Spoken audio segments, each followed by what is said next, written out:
Ako si Maria at ito ang aking kwento.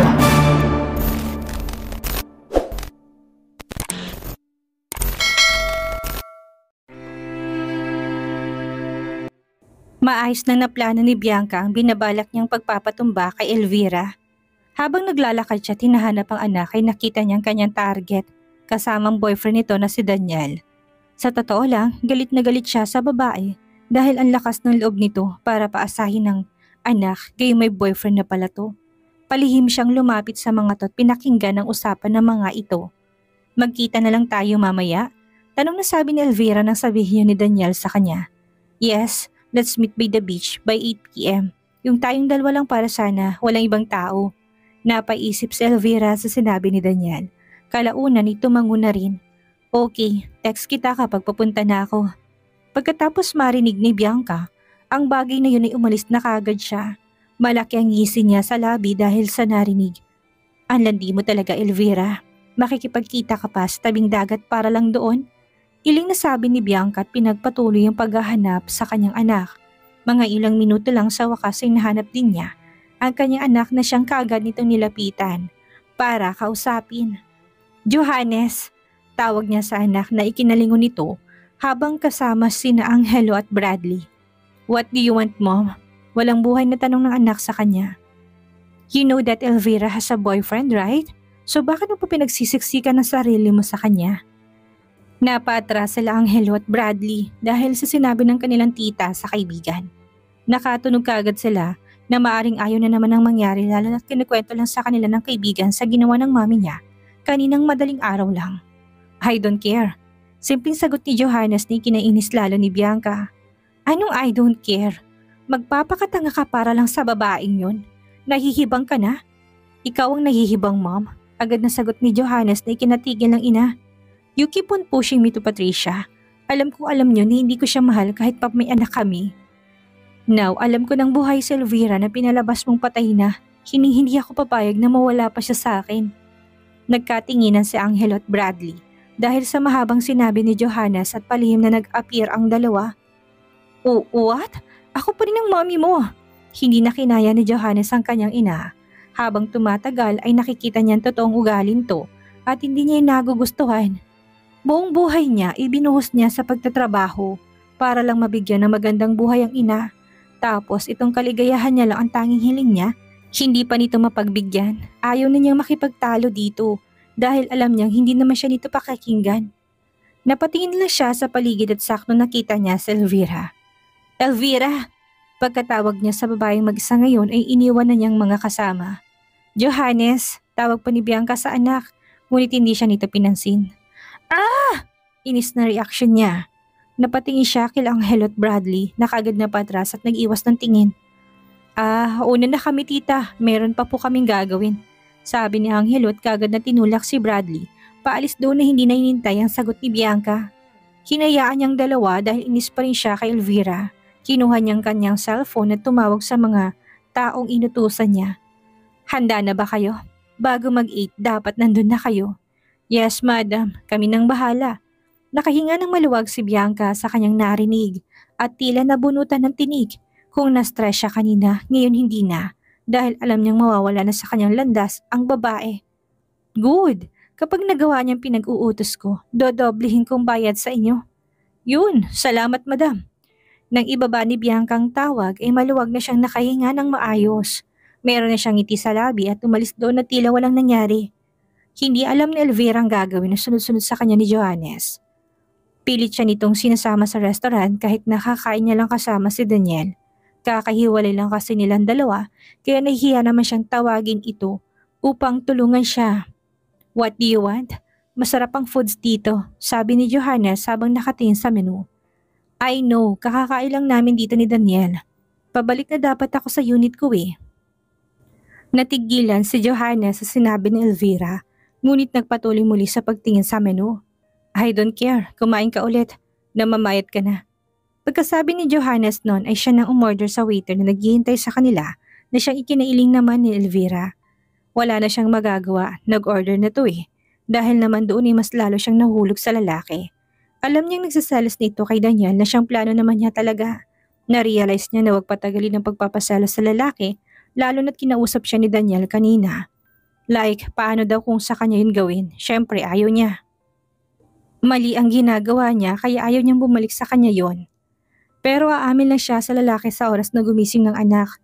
Gusto pa rin niyang marinig mula kay Felicity at sa dalawang kambal ang gustong mangyari ng mga ito. Oo, may nararamdaman pa siya kay Johannes pero gusto niya kasama sa kanyang desisyon ng mga anak. Sila na lang ang meron siya ngayon kaya gusto niyang marinig ang sasabihin ng mga to. Nang dumating ang kanilang pagkain, nag-open up si Johannes tungkol sa kanilang anak. Gusto nitong ipacheck sa doktor ang anak nila mamayang gabi kapag silang nagbantay. Naiintindihan naman niya ito dahil si Patricia ang bantay, kahit siya'y walang tiwala sa babae. Si Felicity na lang talagang inaantay niyang magising. No problem with me. Sasabihin ko rin na nakita ko kanina. Tumango sa kanya sa Johannes at ngumiti. Go on, eat first and we'll talk again later. Natigilan siya dahil yun ang unang beses na ngumiti ito sa kanya simula na magkita sila. Ramdam niyang pamumula ng kanyang muka kaya nag-focus siya sa pagkain kahit busog na. Bakit namumula ka? Mas lalong namula si Elvira sa tanong na yon ni Johannes kaya mabilis siyang umiling sa lalaki. Wala, gutom siguro. Sagot niya at nagpatuloy sa pagkain. Akala ko ba busog ka? Well, mabuti na rin yan, kumain ka ng kumain. Gustong kotongan ni Elvira ang sarili dahil sa kanyang naging reaksyon kung kaya nag-focus na lang siya sa pagkain. Nang matapos silang kumain, nagaya si Johannes na maglakad-lakad na lang muna sila para matunaw ang kanilang kinain. Pero ang totoo, gusto lang mas makasama pa ni Johannes Elvira nang walang Daniel sa paligid. Ilang years na kayo ni Daniel? Tanong ni Johannes na ikinagulat ni Elvira habang nakatingin dito. Sorry, wag mo sagutin kung ayaw mo ng tanong ko. Agad na paumanhin ni Johannes na makitang reaksyon ng babae. No, it's okay. Wala pa kaming years. 5 months pa lang kami. This time si Johannes ang napatingin ng gulat kay Elvira pero kagad din siyang nag-iwas ng tingin at palihim na napangiti. Another punto sa kanya yon dahil ilang buwan pa lang silang on. Siya nga ilang taon silang mag-asawa at kilalang kilala niya ang babae. Sigurado may mga alam siya dito na hindi alam ni Daniel tungkol sa kanya. Gagamitin niya yon laban kay Daniel para tuluyan na niyang maagaw si Elvira. Pero 3 years niya akong niligawan. Agad na bumagsak ang balikat ni Johannes nang marinig ang sinabi niya ni Elvira. Natawa ng palihim ang babae sa nakita niyang reaksyon. Gusto niya lang makitang reaksyon ng lalaki dahil parang masaya ito na malamang 5 months pa lang sila ni Daniel. Para ito pinagbagsakan ng langit at lupa. Paglingon niya dito'y naiwan ito sa pwesto niya. Oh, ba't napahinto ka? Tanong niya dito na kagad ikinabaling. Ni Johannes sa sarili umiling lang. Simula noon ay naging magaan ang atmosphere nilang dalawa at nagkamustahan sila. Inamin kung anong nangyari na magkahiwalay sila. Nagtanong na rin sila tungkol sa kanilang mga anak at dahil doon, napahaba-haba ang kanilang paglalakad. Inabot sila ng 3 oras sa pag-uusap lamang hanggang sa magpasya si Elvira umuwi na at inaantok na. Nag-insist si Johannes na ihatid siya nito kaya hinayaan niyang lalaki. Thank you sa paghatid, ngiting sabi niya dito. Welcome, magpahinga ka na muna, mahabang gabi mamaya. See you. Pagkasabi ni Johannes noon ay bigla siya nitong hinapit sa bewang at hinalikan sa labi. Hindi siya kagad nakareact dahil doon, kaya nang tumalikod si Johannes paalis sa kinilalagyan nila ay hindi niya ito natawag pa. Hanggang sa nawalang figura nito sa kanyang patingin. At doon lang nag-sink in sa utak niya nangyari kaya nagtatalon siya sa kilig. Ang hindi niya alam ay nasa dulo lang ng hallway paliko si Johannes at inaabangan ng reaksyon niya. Nang makitang kinikilig siya at tumatalon pa ay doon na napangiti ang lalaki. At taas noong naglakad paalis doon, sapat na yan sa kanya, ibig sabihin maepekto pa rin siya sa babae. Hindi siya mahirapan na kunin ito kay Daniel. Mabilis na lumipas ang maghapon, dumating ang oras para magbantay si Elvira sa kanyang anak. Sa totoo lang, hindi niya alam kung paano niya haharapin si Johannes. Dahil sa paghalik nito kanina, siya yung nahihiya imbis na si Johannes. Mommy, are you okay? Napatingin si Elvira sa kanyang anak na si John nang magtanong ito. Hindi niya napansin na napatulala na pala siya dahil sa kanyang iniisip. Okay lang si Mommy, iniisip ko lang kambal niyo. Sana magising na siya, ngiting sabi niya sa dalawa. Magkasama kasi si John at Hans. Mommy, magigising din po si Felicity. Ramdam po namin. Sabi sa kanya ni Hans na siyang kinangiti nito lalo at niyakap ang dalawa. Di naman niyang pagyakap sa kambal. Sa susunod-sunod na mangyari ngayon, kailangan niya talaga ng yakap na mga to. Nga pala, may sasabihin si Mommy. Ngunit maya-maya humiwalay din siya sa mga ito at nagsalita. Kapag nagising si Felicity, merong sasabihin si Mommy, okay? Ano naman po yun, Mommy? Tanong ni John ay kinatawa ng mahina ni Sandra at pinisilang ilong ng anak. Kasasabi ko lang anak na kapag gising ng bunso niyo. Mommy, binibitin mo naman kami eh. Reklamo na sabi ni Hans di kinatingin niya sa anak. Please wait anak, okay? Gusto ko 3 kayo makakarinig na explanation ni Mommy. Hihingin ko rin ang opinion niyo to something. Dahil sa sinabi yung ni Hans ay tumango ang kambal sa kanya. Nagpaalam na siya sa kambal dahil palis na rin siya. Hatid ka na namin Mommy? Tanong ni John. No need anak, may pupuntahan pa rin ako. Ngiting sabi niya at niyakap ang dalawa bilang paalam. Nagpaalam na rin siya sa kanyang mommy at umalis. Eto kasi nagbabantay sa kambal habang sila ni Johannes na nagbabantay kay Felicity. Hello? Sagot ni Bianca sa kanyang cellphone nang tawagan siya ng kanyang mga tauhan. Yes, mabuti at nakapwesto na kayo. Malapit na ang oras. Sabi nito habang nakatingin sa kanyang relo. Sigurado siya na papunta ng dalawa sa tabing dagat anumang oras ngayon. Hihintayin ko magandang balita mula sa inyo. Pagkasabi niya noon ay binaba na niyang tawag at napatingin sa malawak na karagatan. Nalalanghap na niya ang simoy ng kanyang tagumpay. Sa wakas ay may aalis na niya ng tuluyan sa kanyang landas Elvira. Ding dong! Napatingin siya sa may pintuan niya na may nag-doorbell. Dumating na rin ang taong pinakahihintay niya. Mabuti naman at dumating ka na. I'm sorry, late ako manugang. Pinatulog ko lang kasi ang asawa ko. Sagot na sabi ni Angelo at nakipagbeso kay Bianca. No worries, let's come inside, ngiting sabi ni Bianca. Habang naglalakad sila papasok ay nagsalita pa itong muli. Kailan mo pagtitiisan ng asawa mo? I know you don't love him anymore. Hindi na nagulat pa si Angelo sa sinabi ni Bianca dahil one time na nakita siya nito kasamang kanyang totoong mahal. Ang totoo niyan tuwing tanghali sinasabi niya na meron siyang meeting or importanteng taong kikitain. Yun na yung kanyang lalaki. Hindi yung lingid sa kaalaman ni Robert dahil rinig na rinig niya mismo sa bibig ng asawa niya. Ngayon ang totoo. Iyon ang dahilan kung bakit ito nagsisisi na si Angelo ang pinili niya kaysa sa kanyang totoong pamilya. Malapit na. Pinahanda ko na kay attorney ang files na magpapasa sa amin ni Patricia ng ari-arian nito para wala nang mahita pa si Elvira. Saktong dumating na sila sa terrace kung saan nandoon ang kanilang table na meron nakahandang mga pagkain at alak. Then, good for you. You've come a long way. Napangiti si Angelo dahil sa sinabi niya ni Bianca at napansin ng mga nakahandang pagkain. Wow, ano sin-celebrate natin ngayon? Dahil sa tanong na yun ni Angelo ay napangiti ng malaki si Bianca at kaagad na binuksan ng wine at pinagsali ng kasama. This? Tanong niya at binigay dito ang baso ng wine. This is an advance celebration sa pagkawala ni Elvira. Natigilan sandali si Angelo sa narinig at naalala niya ang sinabi ng anak sa kanya tungkol sa plano ni Bianca na pagbura kay Elvira sa mundo. So, tonight mo pala gagawin ang planong sinabi sa akin ni Patricia. Yes, and I'm sure by now na nakipagpatintero na si Elvira sa buhay niya. Bonus pa nakasama niyang boyfriend niya. Sabay na natawa ang dalawang matanda. Aware si Angelo tungkol sa boyfriend ni Elvira dahil kasama yung sa sinumbong sa kanya ni Patricia. Ngayon na nagsaselebrate ang dalawa, walang kamalay-malay si Elvira sa maaring mangyari sa kanya. Naglalakad na si Daniel papunta sa tabing dagat kung saan nila napag-usapan ni Elvira na makikita. Habang naglalakad, ang hindi niya alam ay merong mga matang nakabantay sa kanya at nakaabang.